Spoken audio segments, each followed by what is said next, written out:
Yep. So there we are. So here we are. This is, and I'm going to welcome you again. Now we've started recording to the ALL webinar about the consultation on the proposed GCSE regulatory requirements. I'm Jane Harvey, an invited trustee of ALL, and I'll be hosting it this evening. But our speakers are, I'm sure, very well known to all of you. Helen Myers, who, like me, is a trustee, and David Blow from, well, normally we say from Ofqual, but he is now a fellow of the Language Association, just recently appointed. So congratulations, David. And over you two to start the webinar. Okay. Lovely. I just want to begin with a recapitulation of how we've got to where we are at the moment. So back in November 2019, there was an announcement of a decision to set up an expert panel to propose subject changes for just French, German and Spanish GCSE. That got paused during lockdown, and then suddenly in March 2021, the decision was announced to go for consultation. That took place just a year ago, and there was an enormous pushback after initial people just seeing some things, perhaps not thinking it through or whatever.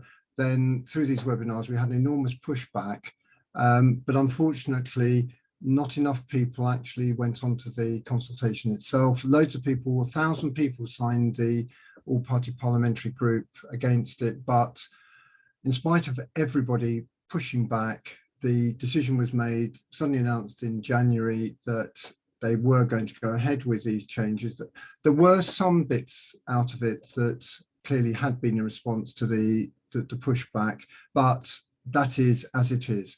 At the same time, Ofqual did a consultation, but a lot of that was determined by what was in the DFE, because the DFE wasn't only subject content, it was also saying a lot about the assessment process. So that's happened, and we need to move on from that. And part of the next step is really involving the exam boards or awarding organisations, AOs, to look at the more detailed situation around the assessments, and that's around the subject level conditions and guidance for just the new French, German and Spanish GCSEs. But before we go into the detail, I just wanted to give an overview. And as I said, although everyone pushed back hard against proposals, there were some modifications, but essentially we have to accept the world as is, however strongly we may feel about it, and continue to push back. What we really need to focus on now is, given that we are where we are, there is a consultation which teachers can respond to, and what we need to do is think about the situation for the pupils taking the exams. I say that because as far as grading is concerned, because of comparable outcomes, it means that almost irrespective of the actual marks that are gained in exams, etc., the grades awarded each year are kept pretty much the same, taking into account any ability profile. Therefore, we need to be thinking about exams which produce a good range of marks. The technical word for that is discrimination. So try and avoid thinking in terms of easier or harder, because what we do want to do is get that good range of marks, and we'll pick up the consequences of that as we go through. But what we really want is to make sure that for the pupils going into the exam, firstly, when they get into the exam, it feels accessible, they can get into the questions. We don't want a situation where they sort of just give up before they even get started, and they come out of it feeling that they've been able to give it a good shot.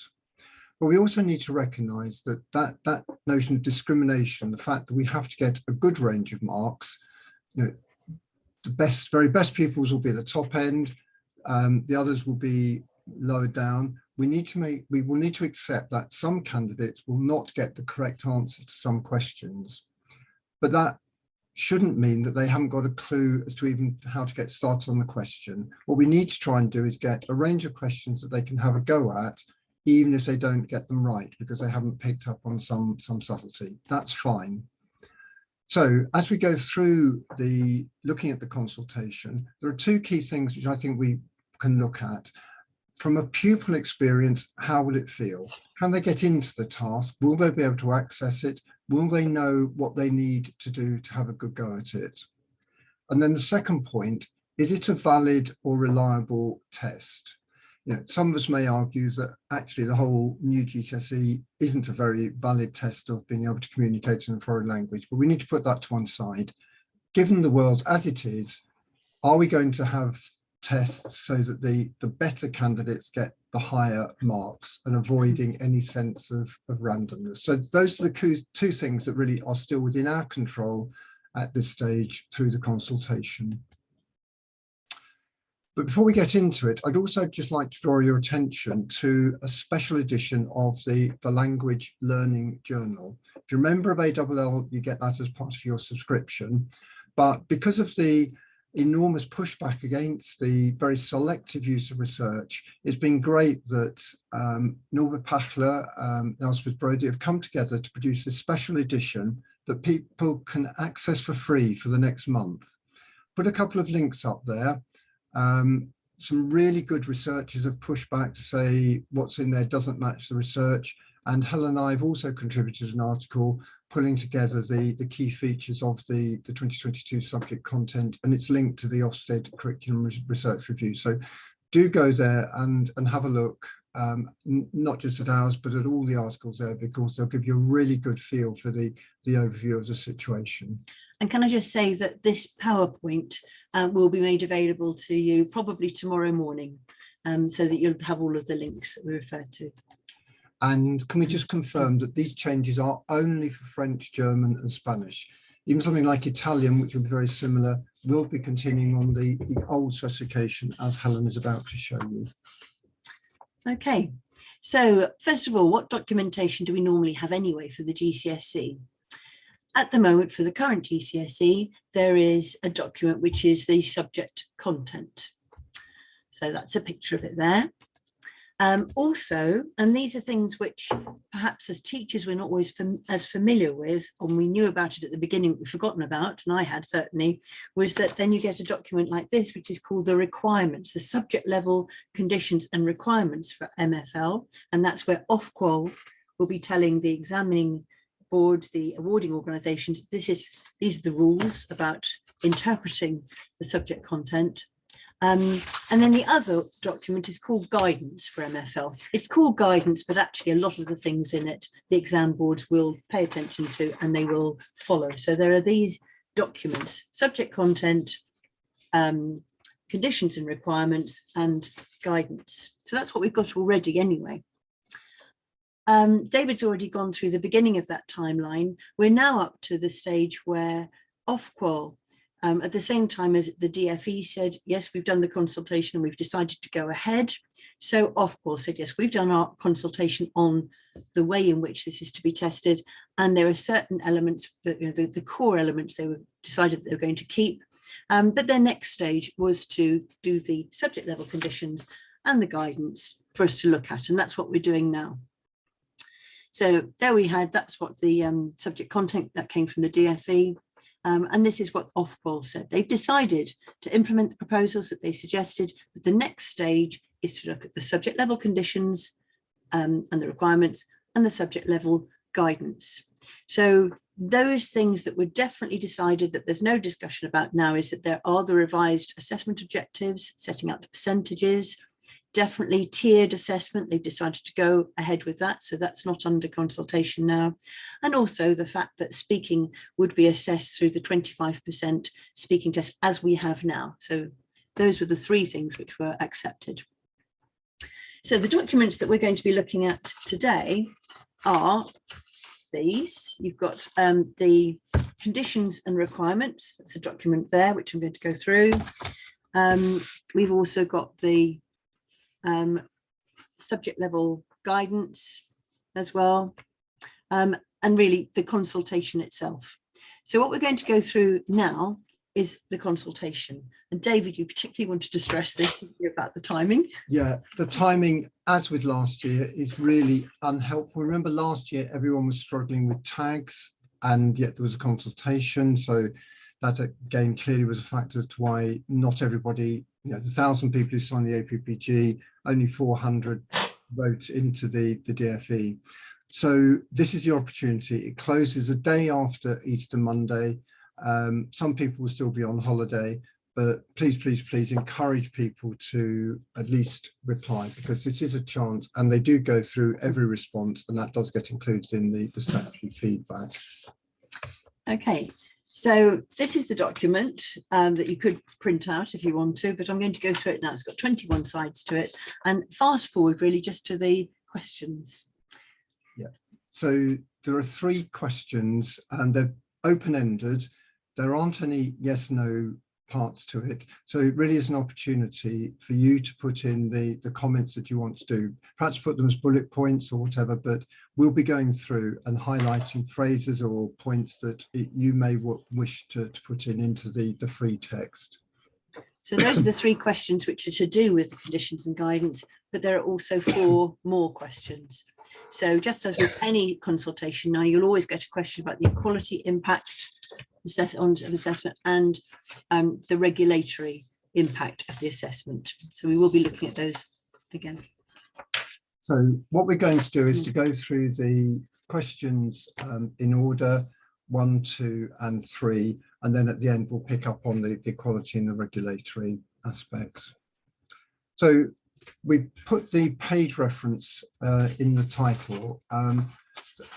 The key thing here is that anybody can be responding, particularly tonight.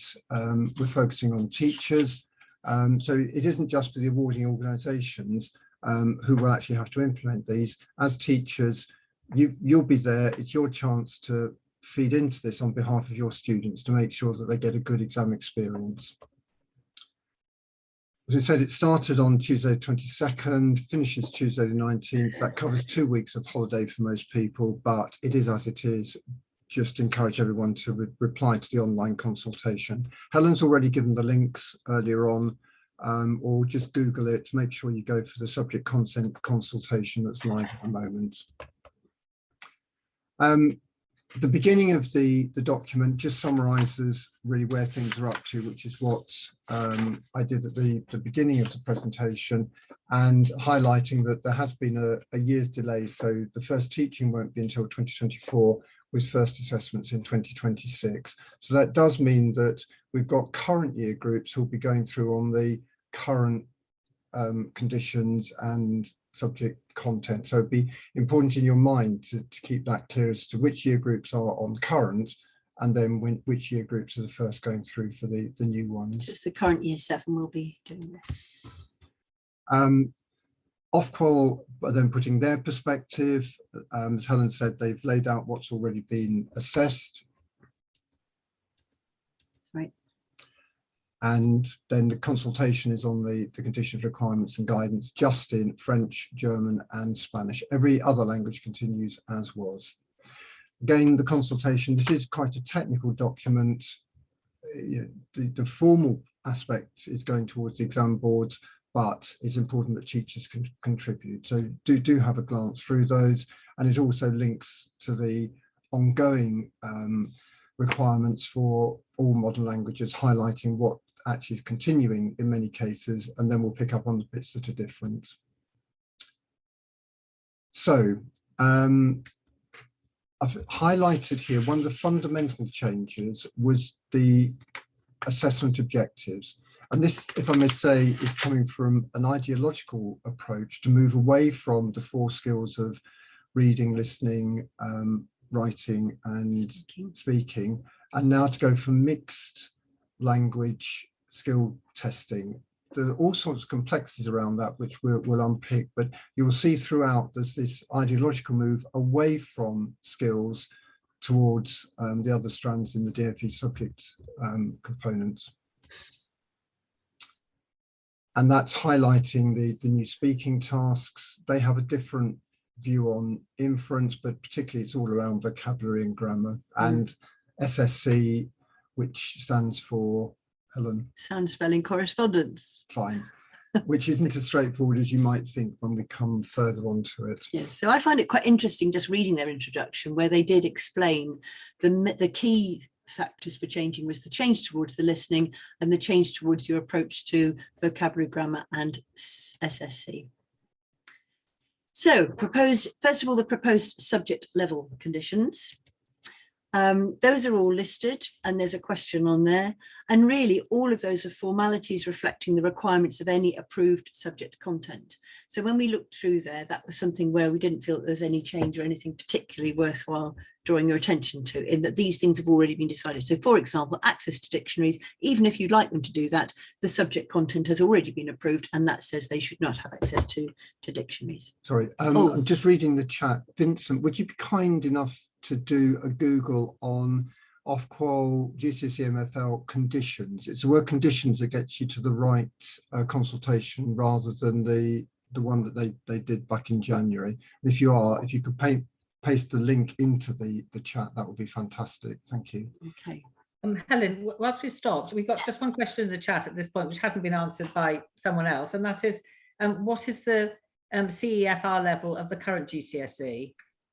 Well, that really is something where the current GCSE doesn't actually aim to be with the CFER. The GCSE is really just for our, for England, isn't it? That's what I thought, but yeah. So there's been no attempt to link it, has there? No, people will often say what it links yeah. with, but no, that isn't a deliberate attempt. I should have put that link in before. Sorry. Do you want me to find it now? Or? No, don't worry. Okay. So those are the conditions.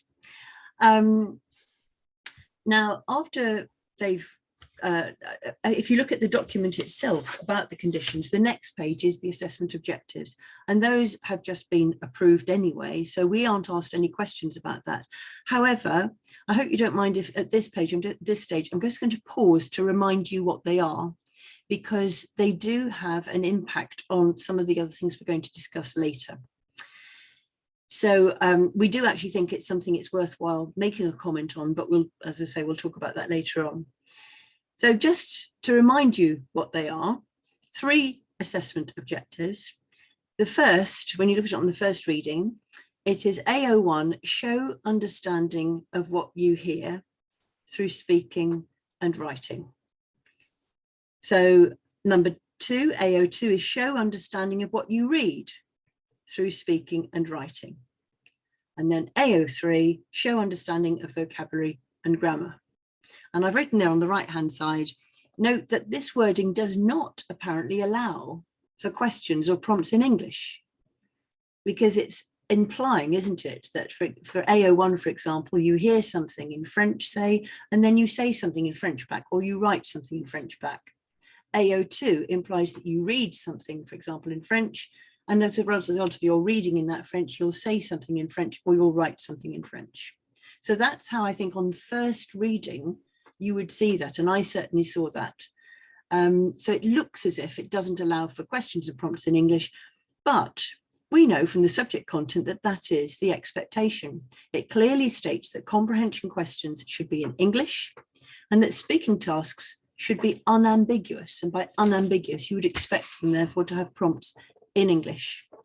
So it's really important that you reread the guidance, which will come later on in a few slides, well, quite a few slides time. There's guidance which shows how you can interpret those AOs so that you could have prompts in English. But this is a really, really important thing to be aware of, and something we need to ask them to make explicit, really clear that that's allowed. A couple of points looking at the chat. The response to consultation, there's an online form that's on the page, which has all of the documents that you can download from. I can see people have been very good finding the documents themselves, but there's a page, which was the link that Helen had a little bit earlier, that enables you to get to each of the documents and the online form. Would you like me to just get that now? Okay. So that really, if I just, because yes, I should really have, it's up here. There we are.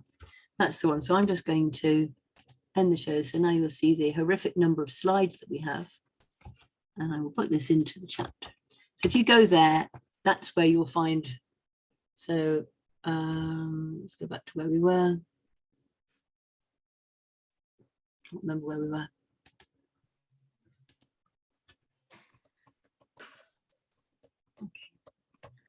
And the other point that somebody's putting in the chat is around being comfortable with the mixed field testing at A level.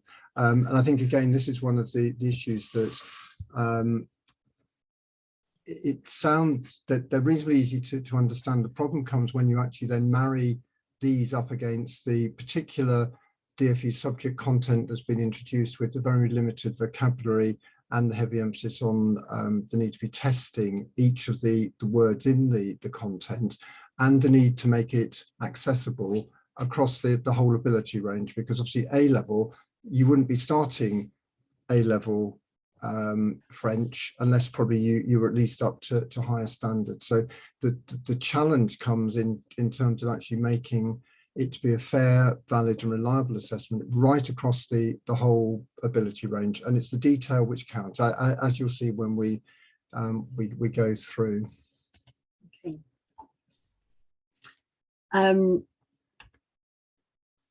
Yes. So now looking at so we've had the proposed subject level conditions. Now for the requirements. And they're on page 14 and 15 of this document, which I've put there. So you've got them at a glance. You can see that these are all the headings. And the question is going to be question 2. Do you have any comments on the proposed requirements? So that's where, as David has said, this isn't a simple yes, no. This really is ready for you to be able to give the detail of what you think. And that's where you may wish to use these headings, I think, because I'm sure that's how they'll collect the comments. So let's go through the headings. First of all, then, if you look at that, the very first one is tiering. And there it's been approved. The approach here is unchanged from a previous version. So that's really just showing you that. As far as the assessment requirements, you can see that there we've got 1, 2, 3, 4, 5, 6, 7 headings that we're going to go through on assessment requirements. Oh, and there they are. I put them out that way. So let's look at them one by one. First of all, the grammar requirements. What sort of comment might you have about that? Well, there it's clear, and this is something which came out in the subject content anyway, that exam boards have to explain how they will test the grammar, including those sound spelling correspondences in their assessments in each exam series and over time. So that's just for us. I think it's useful from a teaching point of view to know that they're not going to be able to test all grammar in every series. The vocabulary requirements, there I've just picked out 2 things there. One thing was saying that an awarding organisation must set out its approach to compiling the vocabulary list, including an overview of the parts of speech distribution. And in a way I know that they are meant to record those. I remember that in the original subject content, it had said that it should be balanced, that there should be a balance of parts of speech. That was actually taken out in the final subject content. So therefore, I suppose my question would be, I accept this is an insult principle because at the moment they say there are too many nouns, but there is no indication as to what the balance is that is expected. So I think we need reassurance that no further artificial limit is going to be applied. We wouldn't want an exam board to come out with these words and then be told, no, you've got too many nouns. That's really my feeling on that. And the other comment is really, as with the grammar, they're told that they must show their approach, that over time they will test all the vocabulary and ensure that the same words aren't repeated too often. And I think this is going to be particularly not very easy, since the whole thing is based on high frequency words. So I think that we do need reassurance that there's not going to be any artificial restriction on using very high frequency words, like saying, well, you can't keep on using the word and or but. It sounds ridiculous, but maybe worthwhile just checking on that. The next heading is on the speaking assessment. Now, this is something where I have to say, I hadn't thought about this. It wasn't the immediate thought that I had that this should be changed. At the moment, they're saying keep it as it is. So the preparation time as being between 10 and 12 minutes, and then the time of taking the test, the same as now, foundation 7 to 9, higher 10 to 11. But one thing that perhaps we need to think about is that the current requirements are to do 1 role play and 1 photo card. Sorry, to prepare. They have to prepare for 1 role play and 1 photo card. They do the conversation, yes, in the test, but the preparation has got 2 elements. In the new requirement, there's going to be more, isn't there? Because it does say at least 1 role play. So it would be open to an exam board to say they wanted more than 1. At least one photo card or visual stimulus, again, could be more. And the other thing is they've got to read aloud, which will have follow-up questions. And by the way, it doesn't say specifically that those questions are required to be unseen. I doubt that they will be seen. I doubt that they will give them to them, but whatever it is, they've definitely got more to prepare for this. So perhaps one thing we do need to request is a longer preparation time to accommodate the increased number of tasks. And the other thing which David said to me, which I hadn't thought of yesterday, he said, well, are they going to be allowed to practice reading it aloud? And if you think about the way we supervise them at the moment before they go into a test, you couldn't have everybody practicing aloud, could you? So that's something which has to be thought out, I think, as to whether or not that is something which they're going to allow, because if they do allow it, then a school with very few candidates or loads of people to supervise could be at a distinct advantage, couldn't they, over a school which had lots of children in the same room. Okay, and the other point there is about having to read aloud the text. There they have made it so it's a defined length of text, a minimum of 35 words for foundation and a minimum of 50 for higher. And this is something where it might be good at this stage to say, could we have a very, very clear common interpretation of what a word is across the awarding organisations? Because my understanding is at the moment that isn't necessarily the case. So that would perhaps be a point to raise, and that will come up in other ones as well. All right, is that okay? On to understanding spoken extracts, because we don't use the word listening as a skill anymore, but it's understanding spoken extracts. And there we have, there on the left, the conditions and the requirements. So that's what is written there. And what have we said about that? Well, for the listening, it's really to do with the number of words. Do you want to explain about the number of words? Yeah, one of the fundamental points of the DfE subject content was the stipulation of 1,200 words to be learnt for foundation and 1,700 for higher. And if you take the ratio of that, that means that foundation students are doing 70% of the words for higher. And therefore, there is a logic to be saying that in each of the tasks, etc., then there should be a similar ratio between foundation and higher in the different tasks. But for some reason, in this listening one, the foundation ones are lower than you would expect relative to the higher, and quite a narrow band there. So the suggestion is that perhaps the foundation ones should be going up to 500, 600, which would then make it 70% of the higher tier assessments, and gives some flexibility also for that sort of language, different language issue, to have a wider range of possible words. But the really challenging part it's sort of further down around the number of words and so on, and the number of texts, which and that's where I think people will have different views on this, because apparently, and I totally understand, the feedback which Ofqual had from teachers on the exams was that children were finding that they were overwhelmed by the length of the amount they had to listen to in the current GCSE. And this is something which has really had a big impact on the way that listening is being approached. But it could be said that that's partly because, well, there are all sorts of reasons why that could have been. Certainly you have to get this discrimination, and there was testing in the target language. But one thing that one could say is that sometimes fewer words don't necessarily mean that it's easier to understand.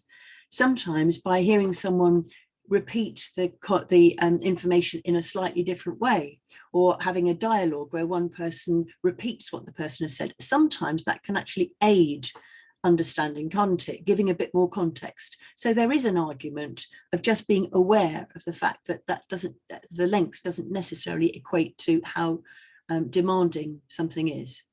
So it could be saying, actually, when it's saying that they should, one of the things is that they should show the number of marks available in relation to the number of words in the extract, just warn people about that, to say perhaps we should avoid that simplistic link of that number of words means it's worth that number of marks.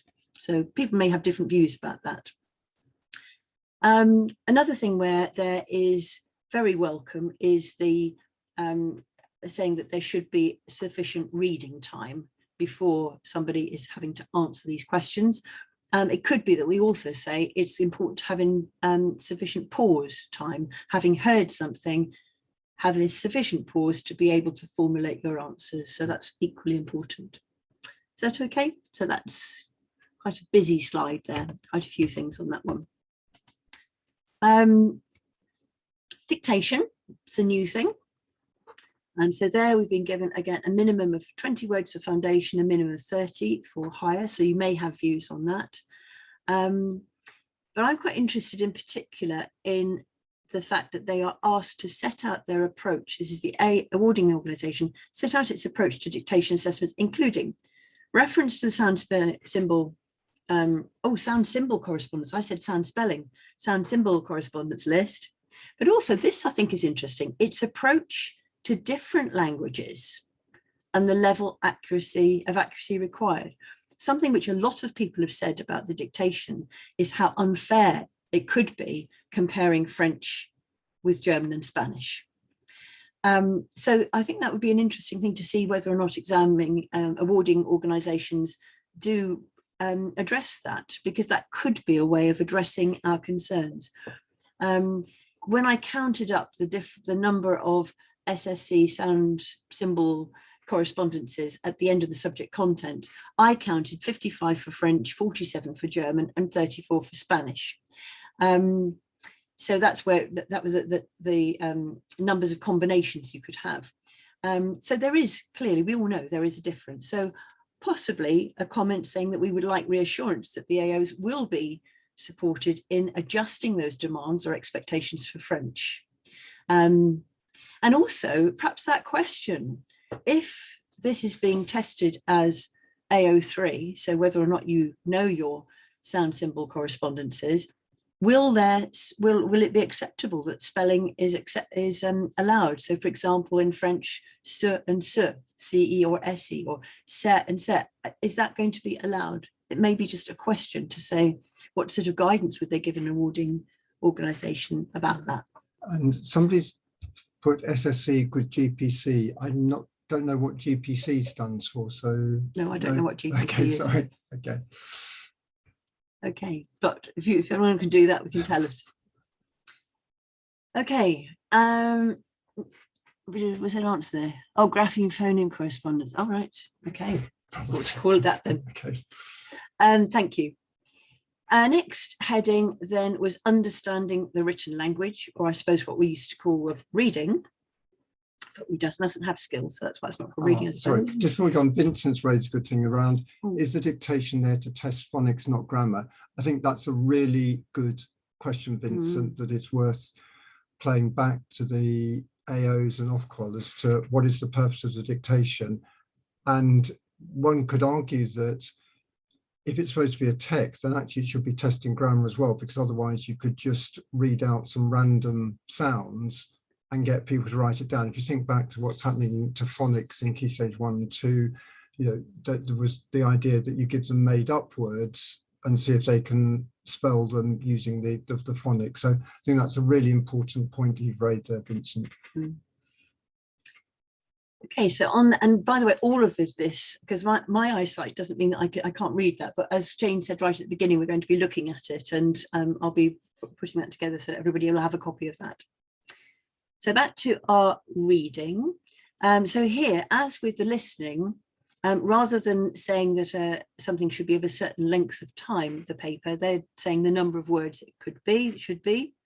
And there, when we looked at it, you were happy with the ratio, that was pretty much the same ratio for foundation and higher. So that wasn't something that we would necessarily, raise. Same thing as with listening. And I think especially in reading, sometimes fewer words doesn't necessarily equate to a better experience. If you are faced with a sign which has a single word on it, and you don't know that word, you might well be stuck. Whereas if perhaps it's within a sentence or it's got a visual that goes with it, you might understand it.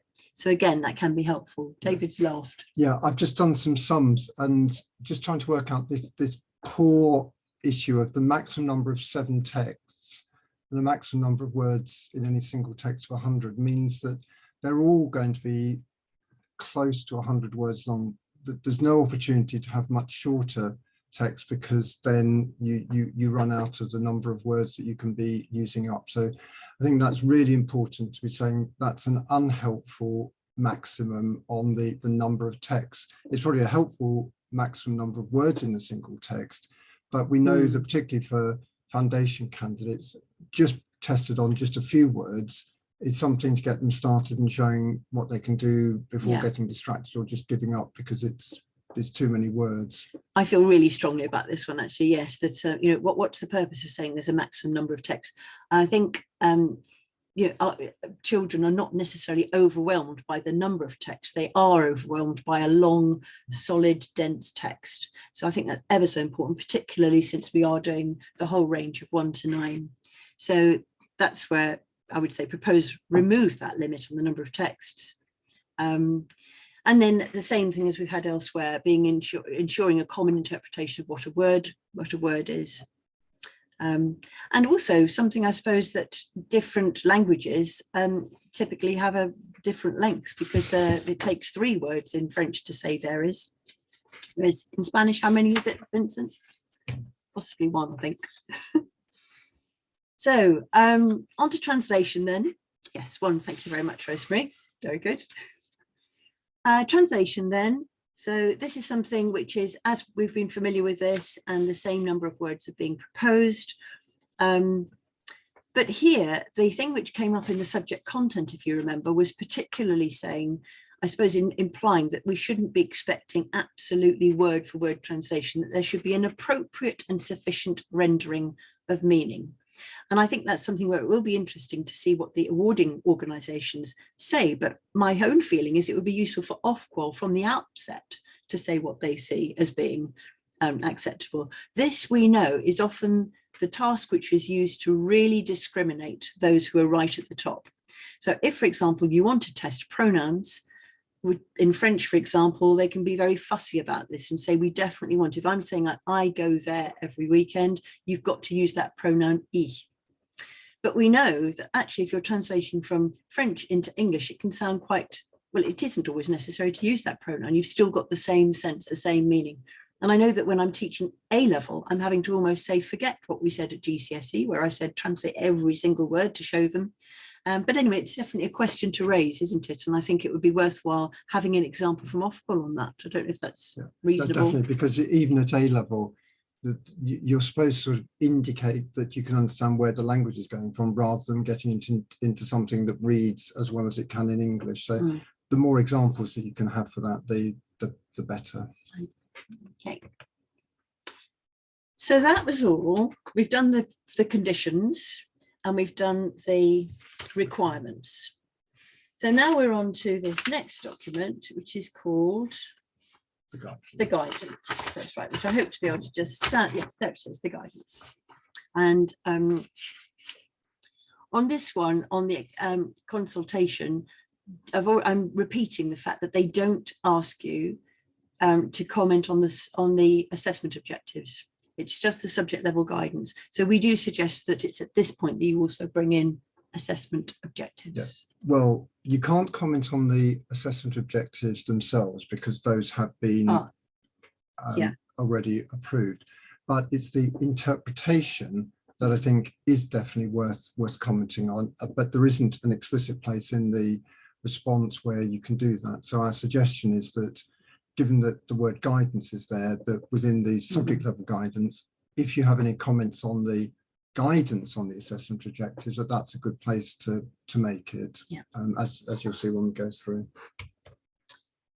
Okay, so in the guidance, here's the at a glance, and this is on the right hand side. You can see what the contents page of of this particular subject level guidance includes. Guidance in relation to subject content, that's what I probably should have said, subject content, but also guidance on the assessment objectives. But they're only asking us to comment on the content. And there you've got your headings there of assessment of speaking, assessment of writing, infer meaning, and dictation. And so question 3 is just what comments do you have on those? So the first one then is assessment of speaking. This is where they have reproduced what comes in the subject content and said that's what you have to do, And here is our guidance as to how you do that. So the reading aloud. Here, this I find is interesting because I spotted what you said there, Vincent, about the preparation for the reading and also having to understand it. They've actually put here, though, the guidance allows for follow-up as understanding the passage or the theme. So it does give scope for you not to be asking questions about the actual passage, but using that as a springboard to then talk about a theme. So that's something where I think it would be good to establish that that's, well, we know that is the case. But one thing we might want to ask is, for the follow-up questions which go with the reading, is it correct that the reading aloud questions do not have to be unseen?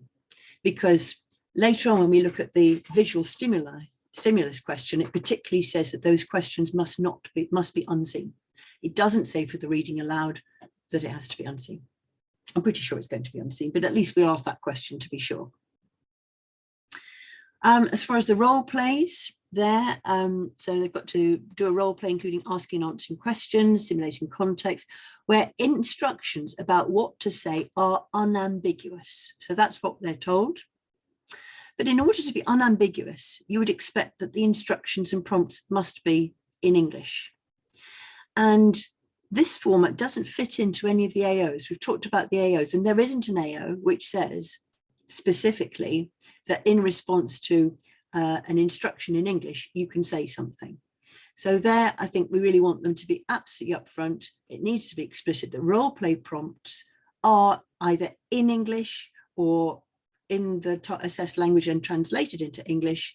And presumably that could then count as being responding and speaking to something which is written.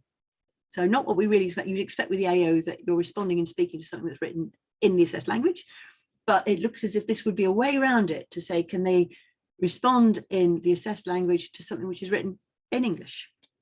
So that's a real question as to role play. Is it going to be in AO1 or is it going to be in AO2?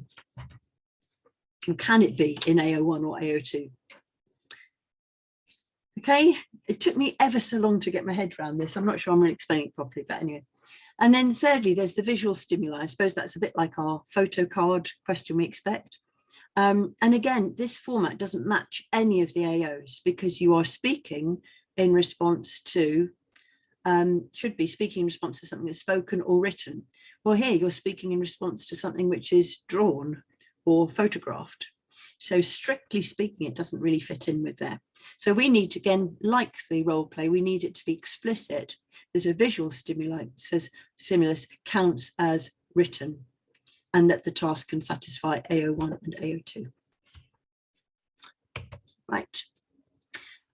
Assessment of writing, again, doesn't really match any of the AOs because it's not mixed. Well, our understanding is that normally it's not mixed skill. If you make it really unambiguous as to what you have to write about, you would expect that the instructions have to be in English. So again, we need this to be explicit, that prompts which are in English or translated into English do count and still satisfy the criteria.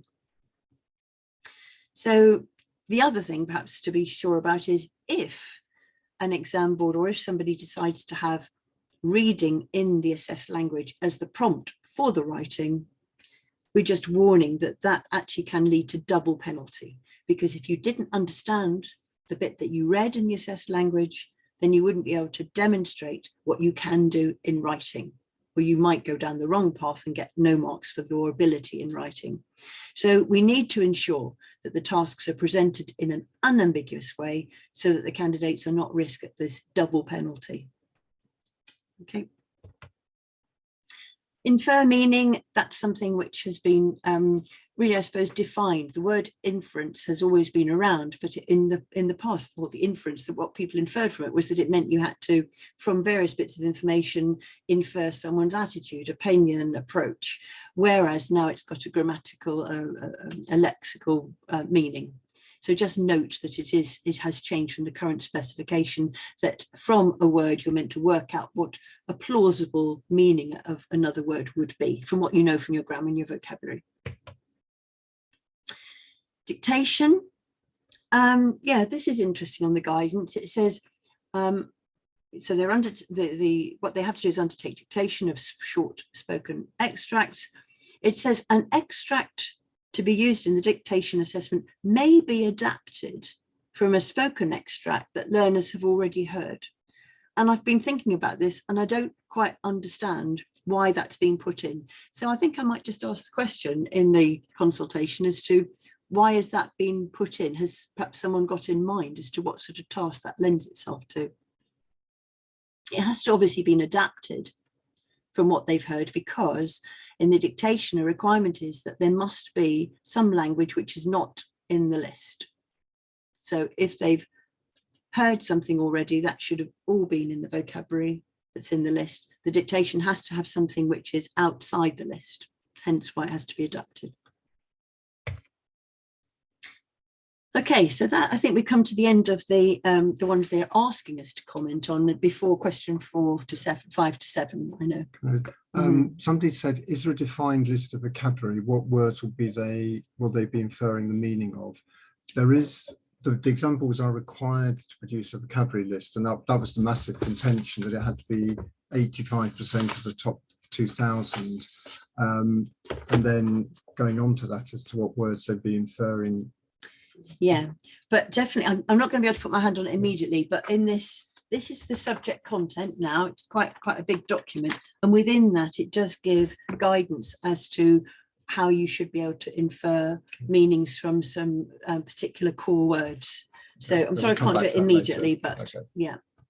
So this is the guidance on the assessment objectives, and so that it isn't explicitly in consultation, but there's some points here which we think are worth making. So we've picked up a bit about the assessment objectives already, haven't we? And talked how they are, or how you need to interpret them, because they just don't hang together precisely. That's right.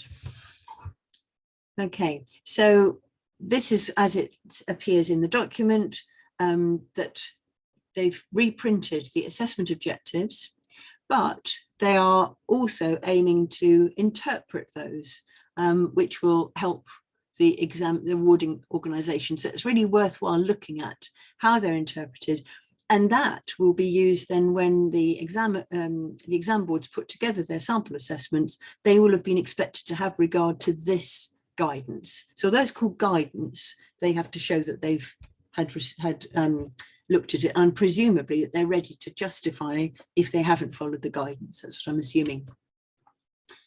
So this is where, when you look at it, they've taken the assessment objective 1, for example, and now the assessment objective is understand and respond to spoken language in speaking and in writing. So I think quite helpfully, they have now given interpretations and definitions, which I think are a way to get around the problems that we've raised. So for example, here, this is understanding to spoken language. So this is all, you hear something and what do you say or what do you write? So understand 1, that's where you've heard it and you speak. And there, in particular, under the interpretations definitions, it's been said the emphasis here should be on learners' communication skills in their use of spoken language. We've got mention of communication skills. So I think that's something to hold on to there. So presumably that's really where you're able to probably interact with people. So you really, in the conversation, in the follow-up questions, you've heard someone, you can interact, you can use those skills to do that. The second one is understand and respond to spoken language in writing. So that's what you would expect to be the listening exam, wouldn't you? We've heard it and I can respond to it by showing that I've understood it. But here, this is where we know that the listening is meant to be in English. So that word writing, understand and respond to spoken language in writing, what we need to have absolutely clear is that the writing there means writing in English. So it's not what you would expect, is it? When you first look at it, you would think that that means understand something that's spoken to you and write something in the language. Thank goodness there is this explanation here that the strand covers responses in English. So clearly the writing referred to is in English. And what about AO2? this is where you're understanding and responding to written language in speaking and writing. So the idea you've read something and then you react to that in speaking or you react to that in writing. So for the first one, the first strand, understanding, responding to written language in speaking. So you read something and then you say something. So there, you might think, well, you've got to read something in the assessed language and then respond to it in speaking. But actually, look at the interpretation definition. This strand covers responses in the assessed language to written or visual prompts. So it doesn't say it's written in the assessed language. It doesn't say that the visual prompts have to use the assessed language. So I think, again, that's a way round to make it so that you could interpret that written language as being in English or as a visual stimulus. And then the strand 2 within this, understand and respond to written language in writing. So you would expect, again, it sounds like you read the French and then you write in French. Well, actually, no, for the reading comprehension, the responses are meant to be in English. So here the writing is interpreted as being in English to show your reading comprehension. So it's taken me quite a long time for me to get my head around it, but more or less my feeling is, okay, these are presented as being mixed skills, they're allowing for mixed skills, but you can still test discreetly if you interpret the written as being written in English. Okay. And then really this is just where you can see, I don't think there's any surprise here as to the interpretation and definition of AO3, although now what Vincent has said has made me think, yes, that's where perhaps we've got to ask that question. Yeah, but I think it will be although you can get too picky, equally with all of these, exam boards have to put 4 proposals to Ofqual, and there'll be a broader interpretation rather than just going for some particularly sort of picky interpretation of some bit, because they'll have that broader pushback as to whether Ofqual feel that they're in the spirit of what's being put forward. Just finally, just so you know that I did do tons, I've done a very, very long document, which, you know, if anybody wants to see, I've gone through the whole lot and put all sorts of comments on things. But in particular, I was interested to think, okay, there are all of these tasks which are required. If you looked in the subject content, section 9, I'm a sad person who knows all of these things now. You know, there's 9A, 9B, C, D, E, F, G. Those tell you what the tasks are. And I wrote down the tasks and then from my own interpretation worked out, well, is there an assessment objective which matches those? And that's where I've put yes, yes, yes. And I've got question marks. And that's where I think I've answered my own questions now by what I've just said about the fact that if for written language, you can interpret that as meaning written language in English, then you can tick the boxes and say, yes, the writing does go with AO2 because the written language could well be in English, telling them what to write about.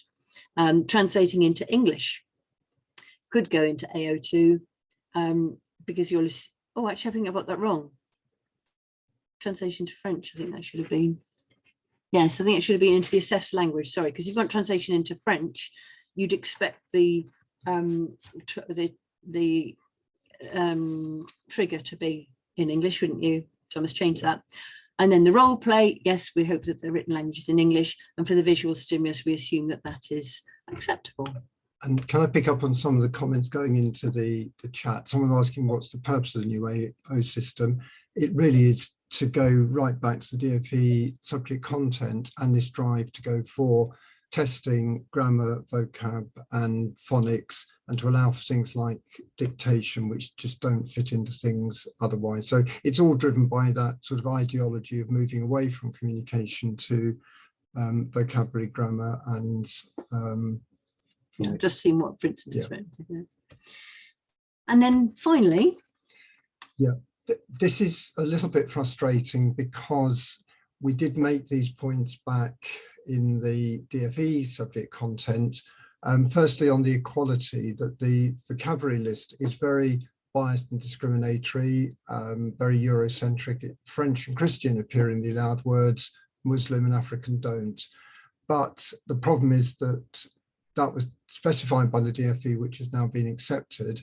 it's really hard to see what Ofqual can do, but it doesn't do any harm to keep on making the point, just to keep on chipping away at the whole flawed basis for the whole thing. On the other hand, this is something which the exam boards are really interested in hearing input from teachers. Is you've got these new forms of testing like dictation and so on. There will be children, for example, the hearing impaired and so on. Are there particular impairments? Are there particular ways in which they can be helped, say, especially with the new tasks? Obviously, for the existing tasks, the exam boards have got experience as to how to make them accessible, but for some of the new tasks, they'd really welcome input from teachers on suggestions as to how to help students in that situation. Mm-hmm. I've just spotted Catherine's comment. They were up for, there was a consultation from Ofqual at the same time as the DFE one. Yeah. So yeah. They were, and we did, but there was not much. But there wasn't much you could say because it was all driven by the DFE subject content. So yeah. Mm-hmm. And then the regulatory impact, again, we've highlighted the burden that all of this is going to place on teachers, but that's really the consequence of the DFE part. Ofqual themselves aren't adding to what was there as a result of what the DFE have done. But again, it doesn't do any harm to keep making that point. And finally, thank you for all your comments. It's been really helpful coming through. We'll capture them. But above all, the consultation closes on Tuesday the 19th. The more people who can respond, it's showing the involvement of the language community and the interest in trying to get the best for the students given the world as is. But thank you very much for all your comments. It's been really helpful. We'll do our best to capture those. And also, Helen, when is this recording going to be available and how the link's going to be available? Well, the recording can be available as soon as this is processed. I can send everybody a link to, I'll upload it on my YouTube channel to start with, but then it gets put onto the ALL area as well. But I can do it instantly onto YouTube to begin with. This PowerPoint I can then upload as well. I mean, I can, what time is it now? I mean, I'll probably do it tonight, but, and we can share the raw conversation there as well. But I'm sure what we're going to do now with ALL, with Jane and with others, is to put something together which perhaps brings together. I think Stephen's normally very good at that, isn't he? At being able to, he sent his apologies, but we can probably put something together which summarises things. But certainly it'd be really good to carry on. I mean, I haven't been able to read all of the comments, but as ALL, we'll be putting something together, won't we, Jane? Should we hand back to Jane? Yes, we'll hand back to Jane. Thank you. Is Jane there? Can we hear Jane? We can't hear you at the moment. Have I muted everybody? Have I done something that? You should add one mute. Jane, perhaps you've gone away and come back and you're not a. That's what it is. See, you get caught out on this. You left as a co-host. They're your co-host now, so you should be able to speak. Can you? Yes. Yes. No, I didn't go away. It's my fault. My computer ran out of power and I had to, it just went dead on me. I should have checked and I just had to plug it in, which of course counts as going away. I just missed the last couple of bits of David talking about the final question. So many apologies for that. But yes, thank you very much, David and Helen. And from the chat, obviously people have found that very informative. And I hope, please, everybody do go and respond to the consultation, because if we don't, then we've missed our chance, haven't we? And it is, if they keep on giving us consultations over the holidays, it is much more difficult to make sure that we can get our words in. So as Helen said, we'll put the chat together, we'll get the points out that can help us inform our consultation, our AALL's reply to the consultation. And I think now that we probably have got to the end, because I think most people in the chat are thanking us for it. And yes, as Helen says, you are going to get it all, so don't worry. Fabulous webinar will indeed be emailed to, or I don't know about email, but you will be able to access it. Well, what I'll do, I use the event, if you've signed up through Eventbrite, then it's really easy for me. I just go to there and then I reply to anybody who's signed up. And that's the way that people, I know there were lots of people who couldn't come because they're on holiday. And I said, don't worry, we'll send everything that way. So that's the way we can do it initially. And then I'm sure with AllNet, we'll then give links. Yes. And I think Eventbrite contacts people, don't they? Well, at least it's you uploading it. You'll get an email saying you can now access the recording. So thank you very, very much, both of you. Thank you, everybody, also for giving up your time to, whether you're still working or you're on holiday, we do really appreciate it that people are concerned enough to want to participate and want to see if we can affect some changes at least.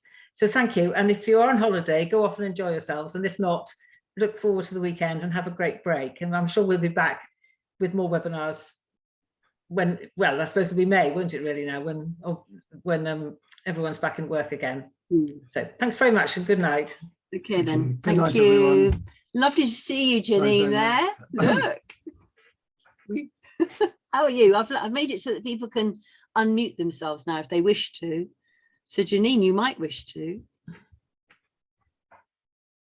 Oh, you have, but I can't hear you. You can hear me now.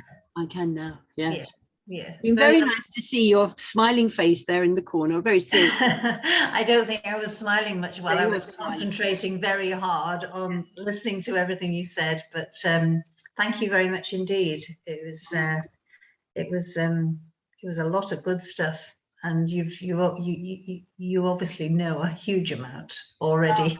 I've had to sort of pack it in quite a short time. I was trying to script something and I couldn't script the thing about the assessment objectives at all. But anyway, I can stop recording. If I stop recording, sorry, everybody, stop recording.